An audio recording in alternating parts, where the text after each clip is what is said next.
नमस्कार दोस्तों, स्वागत है आपका अपने YouTube चैनल में। हमारा टॉपिक होने वाला है हिंदी प्रैक्टिस सेट। अगर आपने पिछले प्रैक्टिस सेट नहीं लगाए, एक बार पिछले प्रैक्टिस सेट लगाओ। इस प्रैक्टिस सेट में अपने नंबर काउंट करना, कितने नंबर बनते हैं। शुरू कर लेते हैं अपने पहले क्वेश्चन के साथ। पहला क्वेश्चन दिया गया है, निम्नलिखित में से वाक्य के शुद्ध रूप का चयन कीजिए, अर्थात कौन सा वाक्य हमारा शुद्ध है। देख लेते हैं। जो हमारा पहला ऑप्शन दिया गया है, 8 बजने को 10 मिनट है, तो कौन सा गलत हो जाएगा। उसके बाद 8 बजने कैसे गलत हो जाएगा, 8 बजने के 10 मिनट है, 8 बजने में 10 मिनट है, ये ऑप्शन नंबर सी सही है। उसके बाद देखते हैं 8 बजने से, तो ये गलत हो जाएगा, ऑप्शन नंबर सी हमारा आंसर हो जाएगा। पहला क्वेश्चन हमारा वाक्य शुद्धिकरण से था, ऑप्शन नंबर सी हमारा आंसर हो जाएगा। उसके बाद देखते हैं अगला क्वेश्चन। देखो, ब्लोम शब्द से क्वेश्चन दिया गया है और ब्लोम शब्द से क्वेश्चन आपको करना है, गलत नहीं होना चाहिए, ठीक है। संक्षिप्तीकरण का ब्लोम शब्द क्या होगा, संक्षिप्तीकरण का ब्लोम बताना है। तो संक्षिप्तीकरण का ब्लोम शब्द हो जाएगा हमारा पल वन, ऑप्शन नंबर बी हमारा आंसर हो जाएगा। ब्लोम शब्द और पर्यायवाची अगर ये गलत होते हैं तो हिंदी में गड़बड़ है, ये पहले सबसे पहले सही होने चाहिए, ठीक है। उसके बाद देखते हैं नेक्स्ट अगला क्वेश्चन। क्वेश्चन दिया गया अलंकार से क्वेश्चन है, उल्लेख अलंकार का उदाहरण बताना है। पहले तो ये याद रखना कि ये जो हमारा उल्लेख अलंकार है, एक हमारा अर्थ अलंकार है, ठीक है, ना कि शब्द अलंकार है। उसके बाद अलंकार का शाब्दिक अर्थ होता है सजावट करना। उसके बाद अलंकार का संस्थापक किसे बोला जाता है,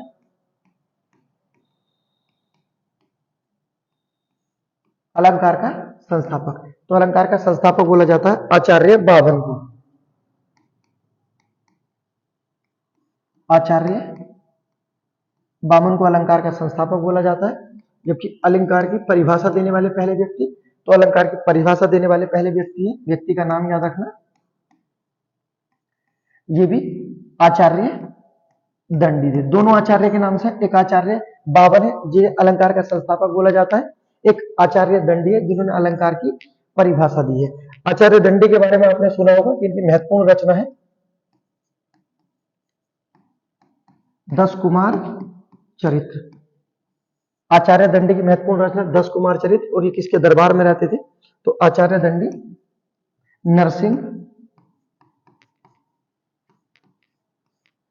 नरसिंह बर्मन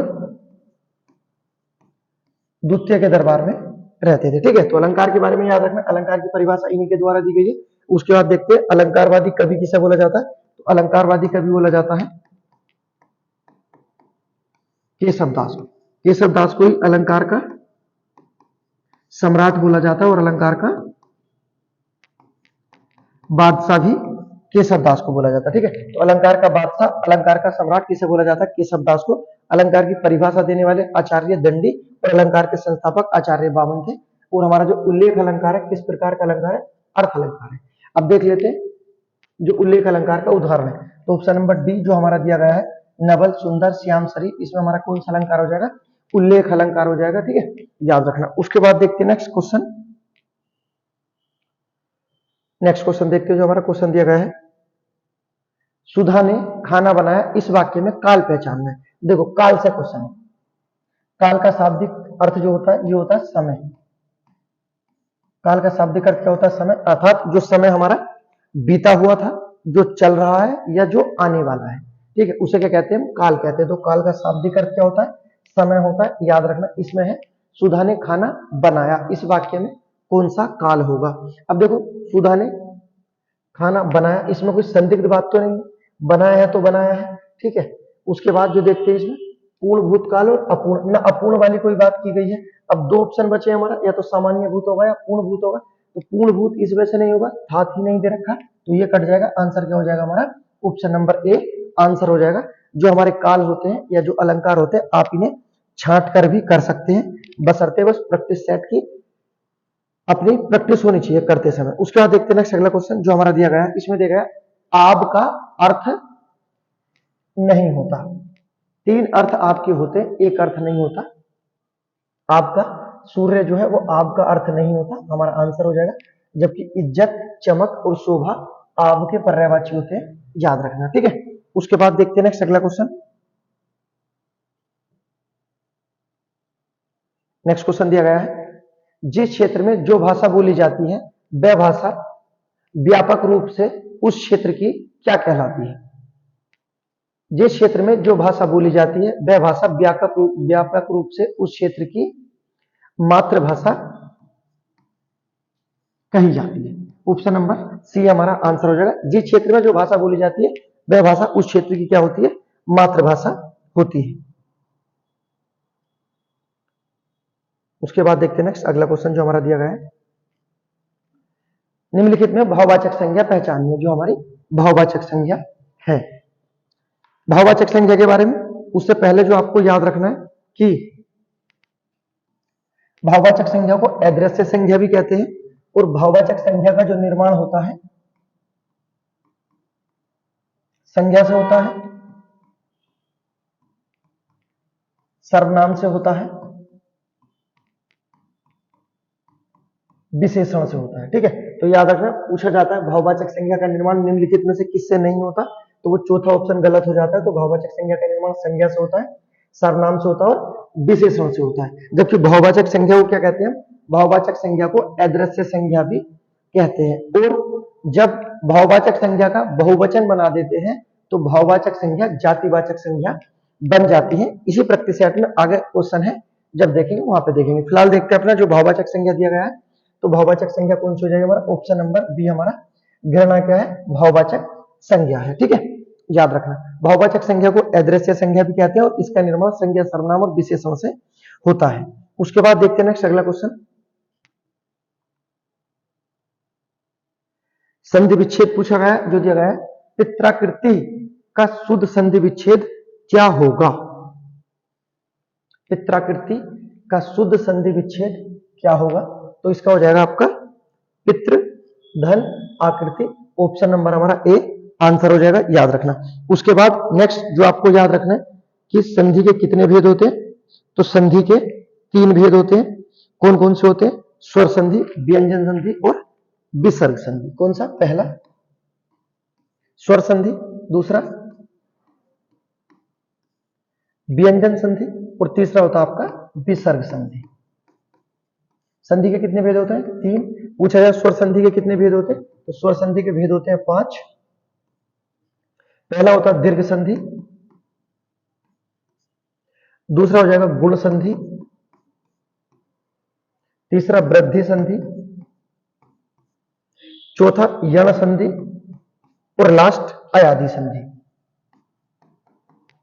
ठीक है, तो अयादि, यण, वृद्धि, गुण और दीर्घ किसके भेद है? तो ये हमारे स्वर संधि के भेद होते हैं, क्योंकि स्वर संधि के कितने भेद होते हैं? 5 होते हैं। ठीक है, याद रखना। उसके बाद देखते हैं नेक्स्ट अगला क्वेश्चन जो हमारा दिया गया है।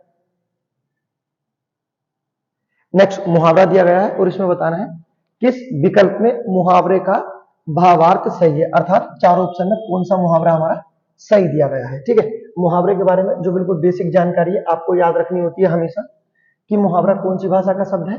ये हमारा अरबी भाषा का शब्द है। ठीक है, और मुहावरा क्या होता है? तो ये हमारे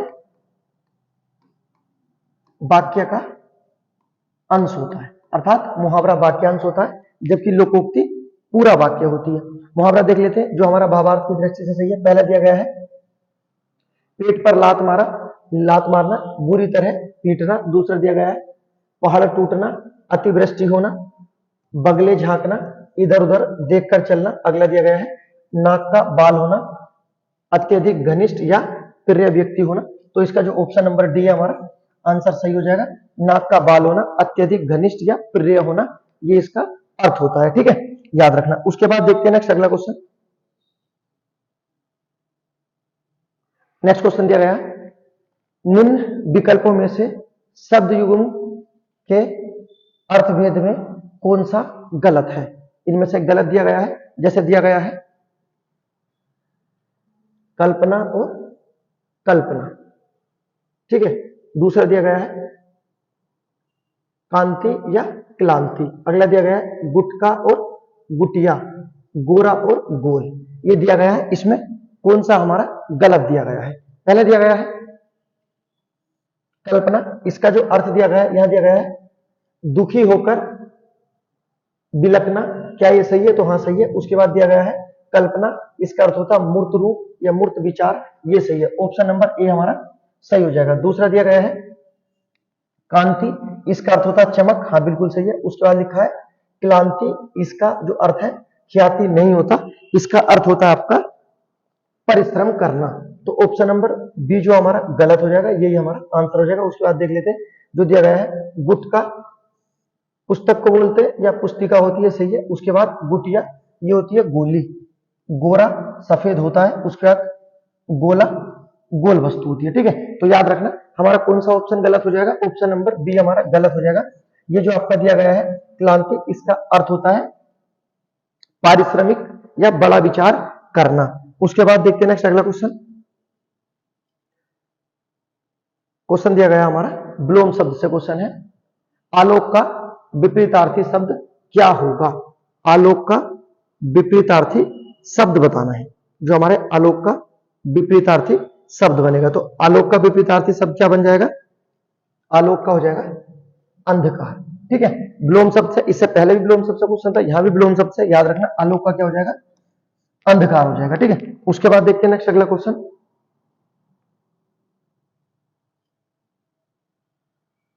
पर्यायवाची से है, पेड़ का पर्यायवाची शब्द पूछा है। पेड़ का पर्यायवाची शब्द क्या होगा, द्रुम, बिटप, पादप। उसके बाद जो पेड़ के होते हैं, पेड़ का पर्यायवाची होता है साखी। साखी किसका पर्यायवाची है, पेड़ का। उसके बाद तरु, पर्णी, वृक्ष, बूटा, ये सब किसके पर्यायवाची है, पेड़ के पर्यायवाची। और एक महत्वपूर्ण होता है दरख्त, दरख्त, ठीक है। अन्य में जो दिया गया है पादप होता है, बीटअप भी होता है जो ऑप्शन में दिए गए थे, और दुरुम भी होता है। तो ऑप्शन जो हमारा डी है, सभी दिए गए हैं, ये सब हो जाते हैं। तो याद रखना पेड़ के जो पर्यायवाची शब्द है कौन कौन से, साखी, साखी शाखाओं से संबंधित है, जो पेड़ की शाखाएं होती है। तरु होती है जड़। उसके बाद पर्णी याद रखना, वृक्ष, बूटा, दरख्त, पादप, बीटअप और दुरुम। और एक शब्द और याद रखना होता है गाछ। जो पेड़ की छाल होती है उसे गाछ बोलते हैं, तो याद रखना पेड़ का पर्यायवाची होता है वो भी। उसके बाद देखते हैं नेक्स्ट अगला क्वेश्चन। नेक्स्ट क्वेश्चन देख लेते हैं हमारा जो दिया गया है, परीक्षा भवन में शिक्षकों के सतर्क रहने से नकल पर आश्रित रहने वाले विद्यार्थी की एक ना चली रेखांकित शब्द का उचित मुहावरा क्या होगा। मुहावरा है एक ना चलने का, एक ना चलना, इसका मुहावरा बताना है। आंसू पीकर रह जाना, अंधेरे में लटकना, त्रिशंकु बनना या दाल ना गलना। तो एक ना चलने का अर्थ होता है दाल ना गलना। ऑप्शन नंबर डी हमारा आंसर हो जाएगा। देखो ये मुहावरे, तत्सम, तद्भव ऐसी चीजें हैं, इनसे एक भी क्वेश्चन गलत नहीं होना चाहिए। अगर ये क्वेश्चन गलत हो रहे हैं तो बहुत गलत बात है। अगला क्वेश्चन देखते हैं जो हमारा दिया गया है। ये क्वेश्चन हमारा शब्द युग्म से है, जो दिया गया है आभरण और आमरण। आभरण आमरण शब्द का सही अर्थ क्या होगा। आभरण और आमरण, आभरण होता है हमारा आभूषण, आभरण आभूषण होता है, जबकि आमरण मरण पर्यंत, ठीक है। तो आभरण आभूषण, आमरण मरण पर्यंत। ऑप्शन नंबर सी हमारा आंसर हो जाएगा। शब्द युग्म से क्वेश्चन था, एक एक थोड़ा सा अंतर होता है, उसी आधार पर क्वेश्चन बनाए जाते हैं। अगला क्वेश्चन दिया गया हमारा, दिया गया प्रसाद। प्रसाद नहीं लिखा है मंदिर वाला प्रसाद, ये लिखा प्रसाद का पर्यायवाची शब्द चुनिए। प्रसाद का पर्यायवाची शब्द क्या होगा। तो प्रसाद का अन्य होता है राजभवन बोलते हैं प्रसाद को, याद रखना। उसके बाद राजमहल भी सही बोलते हैं, ठीक है। तो किसका पर्यायवाची हो जाएगा, ऑप्शन नंबर डी हमारा आंसर हो जाएगा। महल का पर्यायवाची है प्रसाद, राजभवन और राजमहल, ठीक है। उसके बाद देखते हैं नेक्स्ट अगला क्वेश्चन।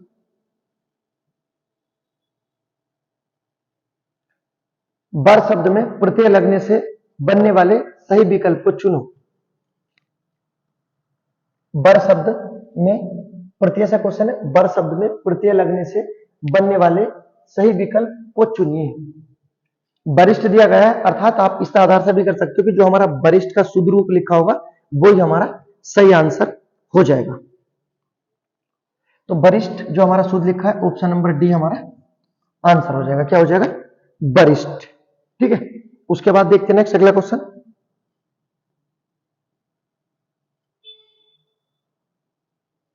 चिरायु शब्द में प्रयुक्त उपसर्ग, उपसर्ग से क्वेश्चन है और उपसर्ग से क्वेश्चन हमारे आते ही रहते हैं।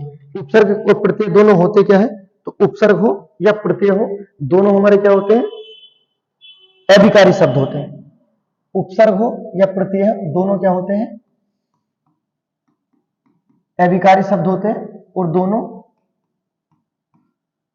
शब्द का अंश होते हैं। अर्थात उपसर्ग प्रत्यय दोनों क्या होते हैं, अभिकारी, और दोनों ही हमारे शब्दांश होते हैं। उपसर्ग शब्द में पहले लगते हैं और प्रत्यय शब्द के बाद में लगते हैं। उपसर्ग के बारे में पूछा जाए, उपसर्ग के कितने भेद होते हैं, तो उपसर्ग के 3 भेद होते हैं। संस्कृत में उपसर्ग, हिंदी में उपसर्ग, उर्दू में उपसर्ग। ठीक है, याद रखना। पूछा है संस्कृत में कितने उपसर्ग होते हैं, तो संस्कृत में 22 होते हैं, हिंदी में 13 होते हैं और उर्दू में 19 होते हैं। और जो हमारा क्वेश्चन है चिरायु शब्द में प्रयुक्त उपसर्ग बताना है, तो देखो आप चिरायु में उपसर्ग तो पहचान लोगे कौन सा होगा अगर आपने पढ़ रखे होंगे, लेकिन आपको यह भी बताना है कि जो चिरायु में उपसर्ग होगा वो संस्कृत का है, हिंदी का है या उर्दू का है। अब बताइए कौन सा उपसर्ग होगा। तो चिरायु में ये तो पता है हमें, चीर उपसर्ग होगा, ऑप्शन नंबर बी हमारा आंसर हो जाएगा। लेकिन ये चीर उपसर्ग है, ये कौन सी भाषा का है, संस्कृत, हिंदी या उर्दू। तो याद रखना ये जो आपका चीर उपसर्ग है ये हमारा संस्कृत भाषा का उपसर्ग है। इस तरह से भी क्वेश्चन आएंगे जो आपके अब वाले प्रैक्टिस सेट है उसमें सब इसी तरह से क्वेश्चन है। क्वेश्चन पूछा जाएगा कि चीर कौन सी भाषा का उपसर्ग है, या दे देंगे सुनिश्चित वाला सु कौन सी भाषा का उपसर्ग है। तो ये याद रखना, ठीक है, कि उपसर्ग जो आते हैं अब संस्कृत, हिंदी, उर्दू के आधार पर अलग अलग पूछ लिए जाते हैं। तो चिरायु में कौन सा उपसर्ग था हमारा, चीर, और कौन सी भाषा का था, संस्कृत। उसके बाद देखते हैं नेक्स्ट क्वेश्चन। नेक्स्ट क्वेश्चन दिया गया, ये अनेक शब्दों से एक शब्द से क्वेश्चन है। घूमने फिरने वाला साधु, जो साधु घूमते फिरते रहते हैं उन्हें क्या कहते हैं, योगी, तपस्वी, श्रमण या परिव्राजक।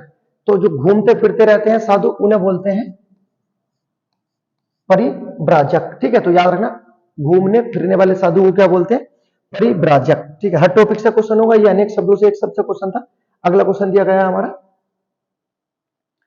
नीचे दिए गए विकल्पों में तद्भव शब्द का चयन करना है। किसका, तद्भव शब्द का हमें चयन करना है, जो हमारे तद्भव शब्द है। तो जो दिया गया हमारा अश्रु, संचय, संताप और आग। आग हमारा कैसा शब्द है, ये हमारा तद्भव शब्द है। इसका तत्सम क्या होता है, तत्सम होता है अग्नि। आग का तत्सम क्या होता है, अग्नि होता है। उसके बाद नेक्स्ट देखते हैं, पहचान शब्द का तत्सम बताना है। पहले तद्भव से था, अब तत्सम से क्वेश्चन है, पहचान का तत्सम क्या होगा। जो दिया गया है, पहला प्रत्यभिज्ञान, उसके बाद अभिधान, उसके बाद प्रज्ञान या अवधान। पहचान का तत्सम क्या होगा, तो पहचान का तत्सम ऑप्शन नंबर ए हमारा आंसर हो जाएगा।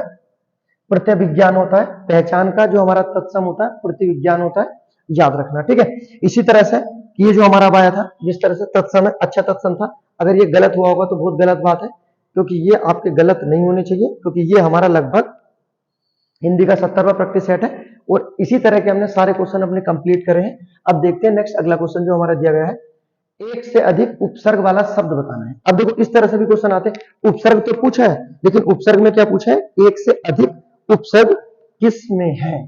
पहला दिया गया है अनार, प्राचार्य, आहार या प्रहार। तो एक से अधिक जो हमारे उपसर्ग दिए गए हैं, ऑप्शन नंबर ए जो हमारा दिया गया है, इसमें हमारे एक से अधिक उपसर्ग दिए गए। ठीक है, पहला हुआ अन्न, एक उपसर्ग तो इसमें अन है, और दूसरा आपका आ जाएगा आ। अन और आ दोनों उपसर्ग दिए गए हैं, याद रखना आपको। और अन और आ जो दोनों उपसर्ग है हमारे, अन भी और आदि, कौन सी भाषा के उपसर्ग है, ये हमारे संस्कृत भाषा का उपसर्ग है। ठीक है, आपको याद करते चलना है अन और आ कौन सी का। इससे पहले हमने चीर पूछा था, वो भी संस्कृत का था। तो याद रखना एक से अधिक उपसर्ग वाला शब्द जो हो जाएगा हमारा अनार हो जाएगा, ऑप्शन नंबर ए हमारा आंसर हो जाएगा। और कौन कौन से उपसर्ग है, तो अन और आ दोनों आ जाएंगे। ठीक है, उसके बाद देखते हैं नेक्स्ट अगला क्वेश्चन। क्वेश्चन दिया गया है शेषनाग के लिए सही पर्यायवाची शब्द वाली पंक्ति चुनिए। अर्थात जो ऑप्शन दिए गए हैं इसमें एक पंक्ति में शेषनाग के सभी सही अर्थ दिए गए हैं। शेषनाग नाग का पर्यायवाची होता है, अन्य जो शेषनाग का पर्यायवाची होता है याद रखना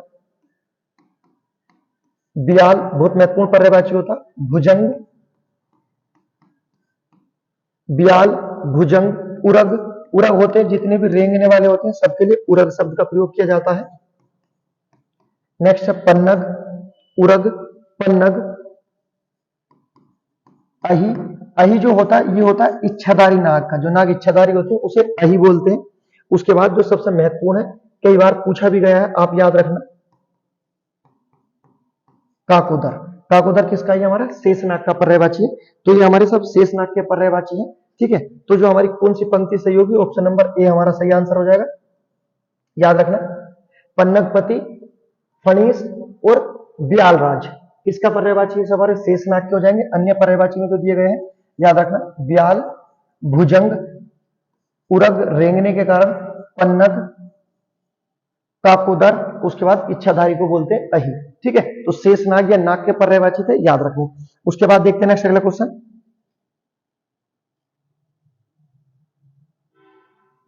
नेक्स्ट क्वेश्चन दिया गया है माता पिता लोहे के चने चबाकर बच्चों को पढ़ाते हैं, रेखांकित मुहावरे का अर्थ।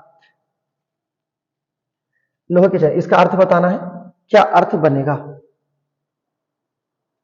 माता पिता लोहे के चने चबाकर बच्चों को पढ़ाते, रेखांकित मुहावरे का सही अर्थ स्पष्ट कीजिए। तो ये हो जाएगा बहुत कठिनाई झेलकर। ठीक है, माता पिता लोहे के चने चबाना, बहुत कठिनाई झेलना। ठीक है, लोहे के चने चबाकर बहुत कठिनाई झेलकर बच्चों को पढ़ाते हैं। उसके बाद देखते हैं नेक्स्ट क्वेश्चन नंबर जो दिया गया है नेक्स्ट हमारा। देखो यह क्वेश्चन दिया गया हमारा सर्वनाम से, और उम्मीद करता हूं यह क्वेश्चन आपका गलत नहीं होना चाहिए। जो हमारा क्वेश्चन दिया गया है, वह जो जा रहा है चोर है, वाक्य में सर्वनाम का भेद स्पष्ट कीजिए। सर्वनाम से सर्वनाम की संख्या कितनी होती है, तो सर्वनाम की संख्या होती है 11, जबकि सर्वनाम के भेद कितने होते हैं, तो सर्वनाम के भेद होते हैं 6। याद रखना। उसके बाद जो आपको याद रखना है, सर्वनाम में कारक कितने होते हैं, तो सर्वनाम में कारक होते हैं 7। आपको पता है कि कारक के कितने भेद होते हैं, हमारे कारक के 8 भेद होते हैं, लेकिन ये पूछा जाता है कि सर्वनाम में कितने कारक होते हैं, तो सर्वनाम में जो कारक होते हैं आपको याद रखना है 7 होते हैं, क्योंकि जो सबसे लास्ट वाला होता है आपका संबोधन कारक, वो इसमें शामिल नहीं किया जाता। संबोधन कारक को सर्वनाम में शामिल नहीं किया जाता। अन्य जितने भी कारक होते हैं आपके कर्ता, कर्म, कर्ण, संप्रदान, अपदान, संबंधी, अधिकरण सब शामिल होते हैं, संबोधन को शामिल नहीं किया जाता। तो याद रखना कि सर्वनाम में कारक कितने होते हैं, 7 होते हैं।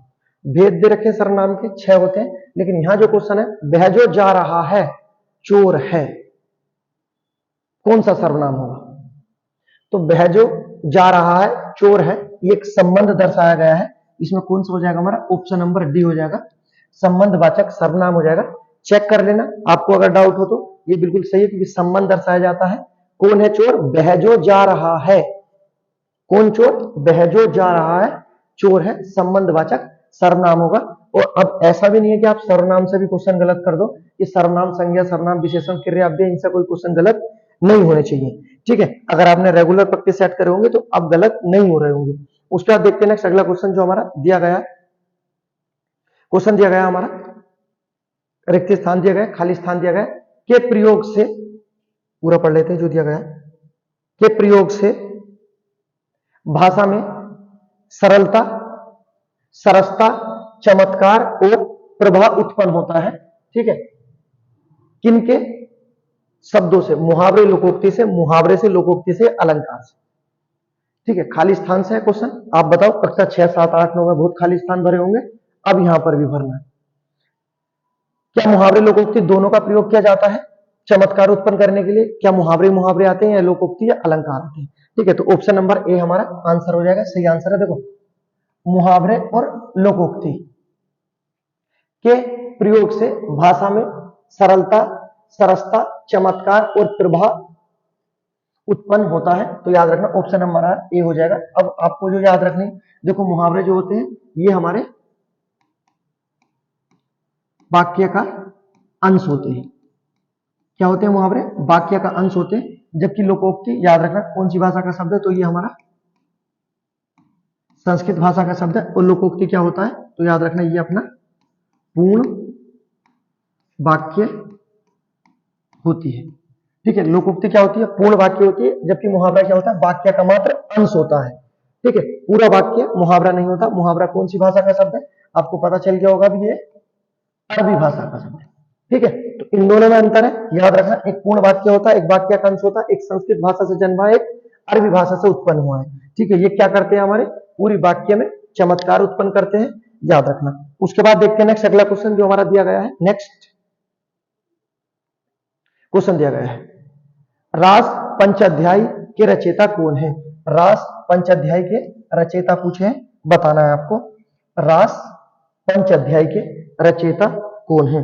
तो रास पंचाध्याय के रचयिता हो जाएंगे नंददास। ऑप्शन नंबर सी हमारा आंसर हो जाएगा। उसके बाद देखते हैं नेक्स्ट अगला क्वेश्चन जो हमारा दिया गया है। नेक्स्ट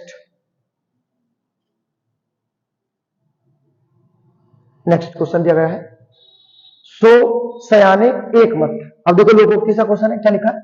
सो सयाने एक मत लोकोक्ति। अब देखो ये पूरा वाक्य है लोकोक्ति। ठीक है, लोकोक्ति बतानी है, जो हमारा आंसर सही होगा। सो सयाने एक मत लोकोक्ति का सही अर्थ क्या होगा? तो इसका अर्थ है बुद्धिमानों के विचार एक से होते हैं। ठीक है, ऑप्शन नंबर डी हमारा आंसर हो जाएगा। जितने भी बुद्धिमान होते हैं सबके विचार एक से होते हैं, ये इसका अर्थ है। ठीक है, याद रखना। उसके बाद देखते हैं नेक्स्ट अगला क्वेश्चन। नेक्स्ट क्वेश्चन हमारा दिया गया है, हिंदी के प्रथम गद्यकार हैं। हिंदी के प्रथम गद्यकार किसे माना जाता है? पहले तो ये याद रखना कि पूछा जाए हिंदी में गद्य का जनक कौन है, तो हिंदी में गद्य का जनक भारतेंदु हरिश्चंद्र को कहते हैं। भारतेंदु हरिश्चंद्र को कहते हैं। भारतेंदु हरिश्चंद्र को आधुनिक हिंदी का जनक भी कहते हैं और इन्हें गद्य का जनक भी कहते हैं, याद रखना। ठीक है, राजा शिव प्रसाद भारतेंदु हरिश्चंद्र के गुरु का नाम है, याद रखना। उसके बाद जो इसमें दिया गया है प्रथम गद्यकार हमारे, तो प्रथम गद्यकार थे हमारे, व्यक्ति का नाम याद रखना, बहुत महत्वपूर्ण है। लल्लू लाल हमारे प्रथम गद्यकार है। इनकी महत्वपूर्ण रचना जो आपने देखा होगा, सुना भी होगा, प्रेम सागर। प्रेम सागर बहुत बार पूछी जाती है। प्रेम सागर किसकी रचना है? ना लल्लू लाल की। और इससे अलग जो दूसरी आती है बेताल पच्चीसी। बेताल पच्चीसी और प्रेम सागर किसकी रचना है? कहना लल्लू लाल। और ये हमारे प्रथम गद्यकार थे। ठीक है, जबकि गद्य का जनक आएगा तो भारतेंदु हरिश्चंद्र हो जाएंगे और इनके गुरु का नाम राजा शिव प्रसाद था। और भारतेंदु हरिश्चंद्र को आधुनिक हिंदी का जनक कहा जाता है। भारतेंदु हरिश्चंद्र ने खड़ी बोली को क्या बोला है? भारतेंदु हरिश्चंद्र ने खड़ी बोली को बोला था परदेसी भाषा। तो खड़ी बोली को परदेसी किसके द्वारा बोला गया है? याद रखना, भारतेंदु हरिश्चंद्र द्वारा। ठीक है, उसके बाद देखते हैं नेक्स्ट अगला क्वेश्चन।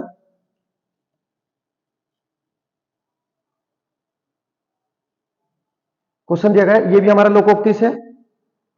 उधो का लेना न माधो को देना लोकोक्ति का अर्थ बताना है। उधो का लेना न माधो को देना लोकोक्ति का क्या अर्थ होगा? उधो दिया गया है, उधो का लेना न माधो को देना। इसमें जो हमारा लोकोक्ति का हो जाएगा अपने काम से काम रखना, हमारा आंसर हो जाएगा। ठीक है, याद रखना। उसके बाद देखते हैं नेक्स्ट अगला क्वेश्चन जो हमारा दिया गया है।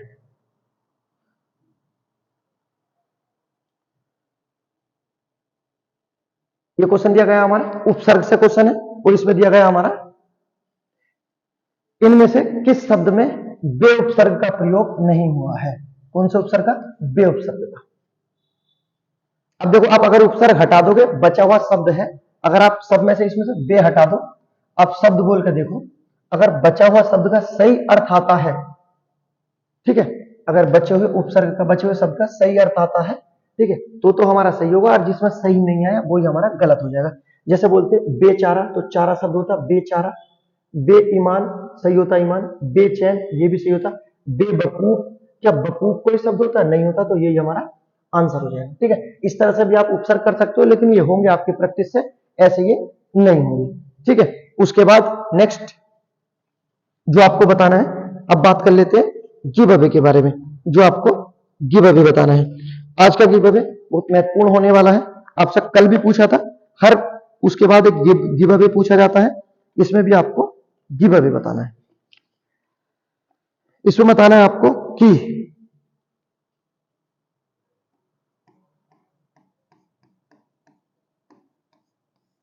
अर्धस्वर कितने होते हैं। ठीक है, और इससे अलग जो आपको बताना है,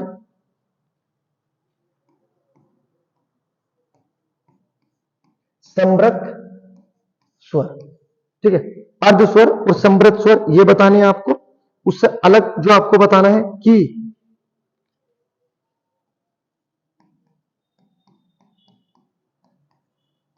अयोग्यता की परिभाषा, वो परिभाषा शुद्ध होनी चाहिए, सही परिभाषा बतानी। ये 3 गिव अवे हैं। उसके बाद मिलते हैं एक और नेक्स्ट वीडियो में, तब तक के लिए गुड बाय।